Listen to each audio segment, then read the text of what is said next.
Today we'll be talking about prenatal development. So the germinal stage initiates through weeks 1 through 2. The first part of the stage is conception, when a mother and father's gene is passed down to a child as the sperm fertilizes the egg and creates a zygote, a one-celled structure. And at this point, the gender and genetic makeup are already determined. And the second part of this germinal stage is mitosis. This is a fragile process when the zygote multiplies by 2, which causes fewer than one half to remain. And this process begins to form different organs and body parts inside the belly. And one cool fact about it is that after 5 days of mitosis, there are 100 cells, and after 9 months, there are at least 1 billion of them. But however, even if they form different organs and body parts, the cells have yet to attach itself to the lining of the mother's uterus. But once it does, the other stage starts.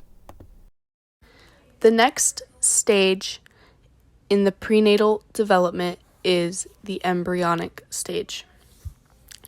This stage initiates through weeks 3 to 8. After the zygote divides for about 7 to 10 days and has 150 cells. The embryo is the multicellular organism. The placenta is a structure connected to the uterus that provides nourishment and oxygen from the mother to developing embryo via the umbilical cord. Basic structures begin to develop, such as the head, chest, and the abdomen. The heart begins to beat and the organs begin to function.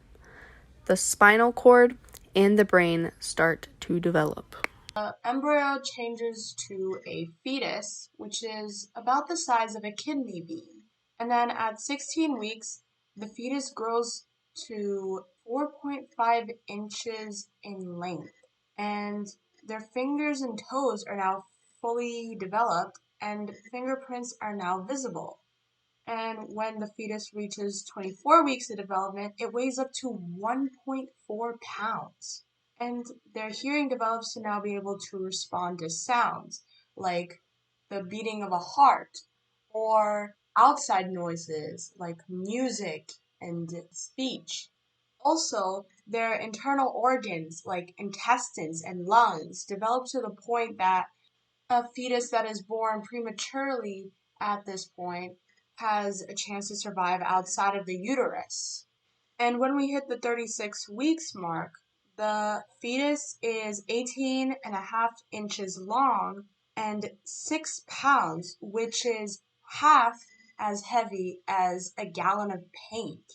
And by week 37, the fetus's organ system becomes developed enough that it could survive outside of the mother's uterus without many of the risks that are associated with premature birth. Some examples would be problems with hearing and vision and even impaired learning. Now, the fetus continues to gain weight and grow in length until the fetus starts to hit the end of the road to a full-on stop because the fetus has little to no room left to move around, and it's just waiting for that red light to turn green so it can finally be born. Quick recap, this is a picture of the different stages and how the fetus may look and how it changes throughout the prenatal development stages. Prenatal care. This is medical care during the pregnancy. It monitors not only the mother during the pregnancy, but also the fetus. The National Institutes of Health, or the NIH, say that routine care can reduce the risks that come along with being pregnant. Genetics. The main genetic stage of prenatal development is called the critical or sensitive period. This is during the time that the fetus is developing. Environmental. The main part of the environmental agent that affects prenatal development is called teratogens. These can be found in chemical or physical effects. Examples of chemical effects can be from things such as alcohol or drugs. Physical effects include decreased head size, eye size, nose size, face shape, as well as disformed lips and philtrum. Infancy. Infancy takes place after the baby is fully developed, which is when they usually weigh an average of 7.5 pounds.